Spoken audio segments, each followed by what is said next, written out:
Hello दोस्तों, जय हिंद। Welcome back to a new video. तो आज के वीडियो में हम लोग डिस्कस करने वाले हैं अपना एयरफोर्स अग्निवीर अग्निपथ के लिए जीके जीएस, जिसका पार्ट नंबर 2 रहने वाला है, जो कि आपके एग्जाम के पॉइंट ऑफ व्यू से बहुत ज़्यादा इंपॉर्टेंट क्वेश्चंस रहेंगे। इस वीडियो में हम लोग टोटल 15 क्वेश्चंस करेंगे, लेकिन 15 क्वेश्चंस से हम 15 चौके 60 क्वेश्चंस बनाने की कोशिश करेंगे। इससे पहले हमने एक पार्ट्स और बनाया था इस वीडियो का। अगर आप लोगों ने वो वाला पार्ट नहीं देखा है तो आप लोग उसको भी देख सकते हो, ठीक है। अगर आप लोगों ने वो वाला पार्ट नहीं देखा है, वो वाला भी देख लेना। और यहाँ पर देखिए, इसकी पीडीएफ आपको क्लास खत्म होने के बाद आपको टेलीग्राम चैनल पर मिल जाती है। टेलीग्राम का लिंक डिस्क्रिप्शन बॉक्स में है, या फिर आप लोग टेलीग्राम पे सर्च कर लेना सरकारी एग्जाम फाइटर, तो वहाँ पर आ जाएगा, ठीक है। अब देखिए, यहाँ पर हम रागा के प्रैक्टिस सेट भी चला रहे हैं अपने चैनल पर, तो आप लोगों ने वो वाले नहीं देखे हैं तो उनको भी ज्वाइन कर सकते हो। लिंक डिस्क्रिप्शन बॉक्स में मिल जाएगा, ठीक है। तो चलिए स्टार्ट करते हैं यहाँ पे हम अपना वीडियो को। देखिए, सबसे पहला क्वेश्चन हमारे पास यहाँ पे आ चुका है कि फॉरवर्ड ब्लॉक की स्थापना कब की गई थी। तो फॉरवर्ड ब्लॉक की स्थापना 1939 में की गई थी। अब किसके द्वारा की गई थी? तो नेताजी सुभाष चंद्र बोस के द्वारा की गई थी फॉरवर्ड ब्लॉक की स्थापना, ठीक है। अब ये नेताजी सुभाष चंद्र बोस ने इसकी स्थापना क्यों की थी, तो आप लोग जब हिस्ट्री पढ़ोगे तो उसको पता चलेगा आपको कि इन्होंने क्यों की थी इसकी स्थापना, ठीक है। चलो अब यहाँ पर देखिए, अगला क्वेश्चन देखते हैं हम। अगले क्वेश्चन से हम कई सारे क्वेश्चन बनाने की कोशिश करेंगे। देखिए, इस क्वेश्चन में बोल रहे हैं कि इंकलाब जिंदाबाद का नारा किसके द्वारा दिया गया था। इससे क्वेश्चन से आपको सीखने को मिलता है कि हमें नारे भी याद करने हैं, कि आपके एग्जाम में कोई अगर नारा पूछ लिया जाए, क्वेश्चन तो एक ही आना है, कहीं से भी आ जाए तो फिर दिक्कत हो जाएगी ना। तो नारा अगर आप लोगों से पूछ लिया जाए, तो यहाँ पे मैंने कुछ नारे लिखे हुए हैं। तो इंकलाब जिंदाबाद का नारा किसने दिया था? तो भगत सिंह ने इंकलाब जिंदाबाद का नारा दिया हुआ था। अब मैंने यहाँ पे कुछ नारे लिखे हुए हैं जो आप लोग याद कर सकते हो, और कुछ नारे आप लोग बुक्स में से भी पढ़ लेना, क्योंकि देखिए इंपॉर्टेंट तो हर चीज़ होती है जहाँ पे नारे होगा। जीके में देखिए, जीके है एक महासागर, आप लोग बोल सकते हो। इसमें कई सारे टॉपिक्स रहते हैं जिससे क्वेश्चन पूछे जाते हैं, ठीक है। तो यहाँ पर कई सारे नारे मैंने यहाँ पे लिखे हुए हैं। तो पहला है नारा कि तुम मुझे खून दो मैं तुम्हें आज़ादी दूंगा। ये नारा नेताजी सुभाष चंद्र बोस के द्वारा दिया गया था। अगला नारा है कि वेदों की ओर लौटो। तो वेदों की ओर लौटो का नारा किसने दिया गया था? तो ये दिया गया था स्वामी दयानंद सरस्वती के द्वारा। अब अगला है कि करो या मरो। तो करो या मरो का नारा महात्मा गांधी ने दिया था। महात्मा गांधी ने एक नारा और दिया था, दिल्ली चलो। तो दिल्ली चलो यहाँ पर इन्होंने नारा दिया था एक और, ठीक है। इनका याद रख सकते हो। आराम हराम है, ये नारा किसने दिया था? तो ये नारा दिया था जवाहरलाल नेहरू के द्वारा। अब देखिए, यहाँ पर अगला है कि स्वराज्य हमारा जन्मसिद्ध अधिकार है और हम इसको लेकर रहेंगे। तो ये नारा दिया था बाल गंगाधर तिलक ने, ठीक है। अब आपको बताना है कि साइमन कमीशन वापस जाओ, ये नारा किसने दिया था? साइमन कमीशन वापस जाओ, ये नारा किसने दिया था? तो आप लोग कमेंट बॉक्स में ज़रूर बताएं, ठीक है, क्योंकि आप लोगों को ही याद हो जाएगा इससे। चलिए अब यहाँ पे देखिए, अगला क्वेश्चन आ चुका है कि भारत की पहली महिला राज्यपाल कौन थी। तो भारत की पहली महिला राज्यपाल थी सरोजिनी नायडू, जो कि यहाँ पे बनी थी उत्तर प्रदेश की। उत्तर प्रदेश की पहली महिला राज्यपाल बनी थी सरोजिनी नायडू। अब देखिए, आपको क्वेश्चन एक पता होना चाहिए कि भारत की पहली महिला मुख्यमंत्री कौन थी। तो पहली महिला मुख्यमंत्री कौन थी वो आप लोग जरूर से कमेंट बॉक्स में बताएं, क्योंकि देखिए आप लोगों को याद हो जाएगा उससे, ठीक है। चलिए अब यहाँ पर देखिए, अगला क्वेश्चन आ चुका है, ब्रह्म समाज की स्थापना किसके द्वारा की गई थी। तो ब्रह्म समाज की स्थापना है स्वामी दयानंद सरस्वती के द्वारा की गई थी। मैंने कल के वीडियो में आपको बताया था कि आर्य समाज की स्थापना किसके द्वारा की गई थी। तो आर्य समाज की स्थापना की गई थी किसके द्वारा? आप लोग बताएं कमेंट बॉक्स में, ठीक है। आर्य समाज की स्थापना किसके द्वारा की गई थी, कमेंट बॉक्स में बताएं, ठीक है, क्योंकि कल की वीडियो में बता चुका हूँ। चलिए अब यहाँ पर देखिए, अगला क्वेश्चन आ चुका है, रामकृष्ण मिशन की स्थापना किसके द्वारा की गई थी। तो रामकृष्ण मिशन की स्थापना की गई थी स्वामी विवेकानंद के द्वारा, ठीक है। इसको आप लोग याद रखें। चलिए अब यहाँ पर देखिए, अगला क्वेश्चन आ चुका है। अगले क्वेश्चन में बोल रहे हैं कि सिख धर्म के संस्थापक किस गुरु को माना जाता है। तो गुरु नानक जो थे सिखों के पहले गुरु, उनको माना जाता है गुरु नानक को सिख धर्म के संस्थापक, ठीक है। अब देखिए, सिखों के कितने गुरु थे? तो 10 गुरु थे। 10 गुरु को आप लोग पढ़ लेना। उनमें से कुछ इंपॉर्टेंट हैं, उनमें से कौन से हैं? एक तो 8वें हो गए, एक 9वें हो गए, एक 10वें हो गए। 10वें गुरु कौन थे? गुरु नानक थे, ठीक है, गुरु नानक। और 9वें कौन थे? गुरु तेग बहादुर थे। ये आप लोग पढ़ लेना। और गुरु नानक ने ही किसकी स्थापना की थी? गुरु नानक के द्वारा खालसा पंथ की स्थापना की गई थी गुरु नानक के द्वारा, ठीक है। चलिए अब यहाँ पर देखिए, अगला क्वेश्चन देखते हैं। अगले क्वेश्चन बोल रहे हैं, लौह पुरुष किस महापुरुष को कहा जाता है। तो लौह पुरुष बोल रहे हैं सरदार वल्लभ भाई पटेल को कहा जाता है। तो इसका आंसर हो गया सरदार वल्लभ भाई पटेल। इससे लेकिन खाली काम नहीं चलेगा कि सरदार वल्लभ भाई पटेल को लौह पुरुष कह दिया बस, ठीक है। इससे हम क्वेश्चंस बनाएंगे काफ़ी सारे। तो इनकी एक प्रतिमा बनी हुई है, स्टैचू ऑफ यूनिटी।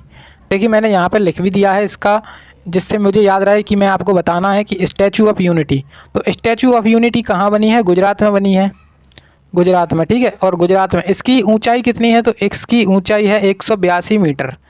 अब देखिए ये किसके ऊपर बनी है? तो आप लोग बता सकते हो कि सरदार वल्लभ भाई पटेल के ऊपर बनी है, आपसे पूछ लिया जाए। और कहाँ पर बनी है? तो गुजरात में। और किस नदी के ऊपर बनी है? तो नर्मदा नदी के ऊपर बनी है, ये भी याद रखें, ठीक है। नर्मदा नदी के ऊपर बनी है।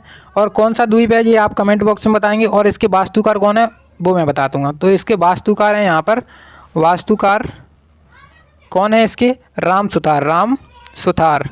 तो इसके वास्तुकार हैं राम सुतार। ये जो एग्जाम के पॉइंट ऑफ व्यू से बहुत ज़्यादा इंपॉर्टेंट है इसके वास्तुकार, ठीक है। सरदार वल्लभ भाई पटेल की मूर्ति हो गई स्टैचू ऑफ यूनिटी। चलिए अब यहाँ पर देखिए अगला क्वेश्चन आ चुका है।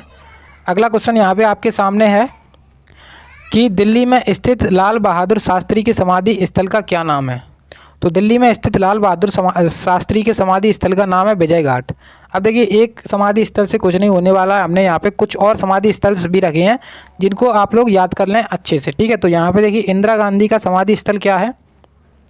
इंदिरा गांधी का समाधि स्थल है शक्ति स्थल, ठीक है। एक ही देखिए मैंने इसकी एक ट्रिक के ऊपर वीडियो बनाई थी, तो उसमें हमने बताया था कि इंदिरा गांधी का समाधि स्थल है शक्ति स्थल। अब कैसे याद करेंगे हम इसको? इसकी ट्रिक हमने बताई थी इंद्र की शक्ति, इंद्र की शक्ति, इंद्र की शक्ति, ठीक है। तो इसकी ट्रिक हो गई थी इंद्र की शक्ति, शक्ति से हो जाएगा शक्ति स्थल और इंद्र से हो जाएगा इंदिरा गांधी।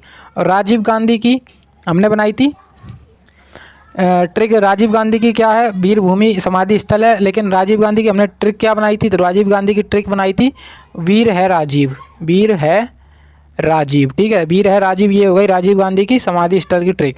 अब महात्मा गांधी का समाधि स्थल कौन सा है? तो महात्मा गांधी का समाधि स्थल है राजघाट।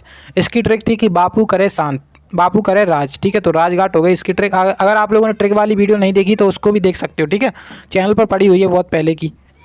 चलिए अब यहाँ पर देखिए अब जवाहरलाल नेहरू की समाधि स्थल को क्या कहते हैं? तो शांति घाट कहते हैं जवाहरलाल नेहरू को समाधि स्थल को। और इनकी ट्रिक हमने बताई थी कि चाचा रहे शांत, नेहरू जी को चाचा भी कहा जाता है, तो चाचा रहे शांत, तो शांत से हो जाएगा शांति घाट, ठीक है।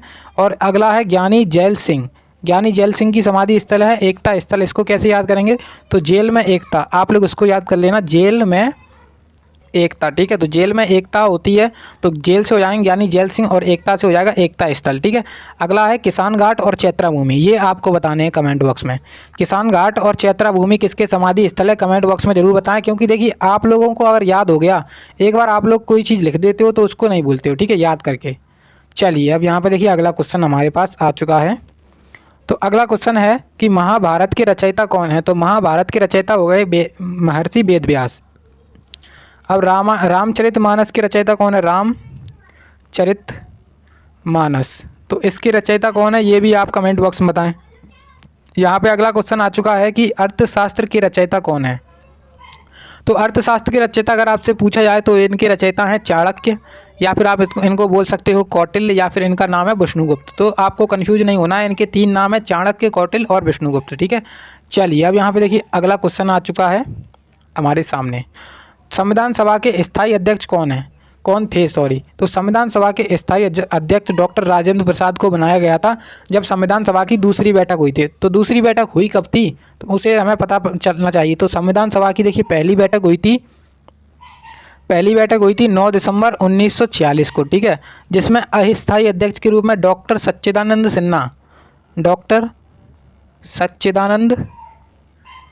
सिन्हा को बनाया गया था अस्थायी अध्यक्ष। लेकिन फिर उसके बाद दूसरी बैठक हुई 11 दिसंबर 1946 को, ठीक है, जिसमें डॉक्टर राजेंद्र प्रसाद को स्थायी अध्यक्ष के रूप में नियुक्त किया गया था। उसके बाद थर्ड बैठक हुई 13 दिसंबर 1946 को, जिसमें उद्देश्य प्रस्ताव पारित हुआ था, उद्देश्य प्रस्ताव प्रस्तुत हुआ था। इसको किसने प्रस्तुत किया था? आप लोग कमेंट बॉक्स में ज़रूर बताएं। चलिए अब देखिए यहाँ पर है कि संविधान सभा के प्रारूप समिति का अध्यक्ष कौन है? तो संविधान सभा की जो प्रारूप समिति थी उसके अध्यक्ष थे डॉक्टर भीमराव अंबेडकर, या फिर बोल सकते हो आप लोग डॉक्टर BR अम्बेडकर। अब आप लोग बताएं कि प्राक्कलन समिति के अध्यक्ष कौन थे? संविधान सभा की प्राक्कलन समिति के अध्यक्ष। चलिए अब यहाँ पर देखिए अगला क्वेश्चन आ चुका है, विश्व रेड क्रॉस दिवस कब मनाया जाता है? तो विश्व रेड क्रॉस दिवस मनाते हैं 8 मई को। अब मैंने यहाँ पर कुछ इंपॉर्टेंट दिवस लिखे हुए हैं जिसमें हम देखेंगे जनवरी माह के। आज की वीडियो में हम जनवरी माह के दिवस देख लेंगे इंपॉर्टेंट, और अगले वीडियो में हम लोग देखेंगे अगले महीने के, ठीक है। तो देखिए DRDO दिवस मनाया जाता है 1 जनवरी को। DRDO का फुल फॉर्म क्या है? डिफेंस रिसर्च डेवलपमेंट ऑर्गेनाइजेशन, ठीक है। तो DRDO का फुल फॉर्म है defence research and development organisation. इसकी स्थापना 1 जनवरी 1958 को की गई थी। तो DRDO दिवस इसलिए यहाँ पे मनाया जाता है। अगला है प्रवासी भारतीय दिवस। तो प्रवासी भारतीय दिवस मनाते हैं 9 जनवरी को।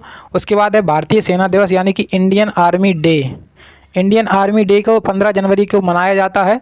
उसके बाद है राष्ट्रीय मतदाता दिवस यानी कि national voters day. National voters day मनाते हैं 25 जनवरी को। उसके बाद राष्ट्रीय बालिका दिवस 24 जनवरी को मनाया जाता है, ठीक है। तो इनको याद रखें, काफ़ी इंपॉर्टेंट है, जो मैंने इंपॉर्टेंट थे वही मैंने आपको बता दिए हैं, ठीक है। तो और उसके बाद है 24 जनवरी को मतदाता दिवस हो गया, 24 जनवरी को बालिका दिवस हो गया, और 25 जनवरी को राष्ट्रीय मतदाता दिवस हो गया। शहीद दिवस कब मनाते हैं? तो शहीद दिवस मनाया जाता है 30 जनवरी को। तो ये हो गए जनवरी महीने के आपके इम्पोर्टेंट डेज, ठीक है। इंपॉर्टेंट डेज हो गए आपके जनवरी के, ठीक है। अगले वीडियो में हम लोग और भी देख लेंगे इंपॉर्टेंट डेज, जिससे आप लोगों को याद हो जाएगा। चलिए अब यहाँ पे देखिए अगला क्वेश्चन है कि सूर्योदय का देश के नाम से कौन सा देश जाना जाता है। अगर आपसे कोई क्वेश्चन पूछ लिया जाए एग्जाम में ऐसा ही कि सूर्योदय के देश के नाम से कौन सा देश जाना जाता है, तो उत्तर इसका हो जाएगा जापान। जापान जाना जाता है सूर्योदय के देश के नाम से। इसका एक नाम और भी है, निप्पन करके कुछ नाम है इसका, आप लोग फाइंड कर सकते हो इसको, निप्पन, ठीक है। इसका एक नाम ये भी है। अब देखिए इसमें हम देखेंगे जापान की राजधानी, उसकी मुद्रा, उसके प्रधानमंत्री, ये सब चीज़ें हम इसमें देखेंगे क्योंकि काफ़ी इंपॉर्टेंट चीज़ हो जाती हैं ये सब चीज़ें।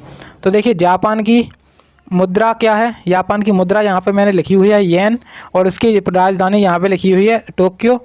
टोक्यो में यहाँ पे ओलंपिक हुए थे, ठीक है।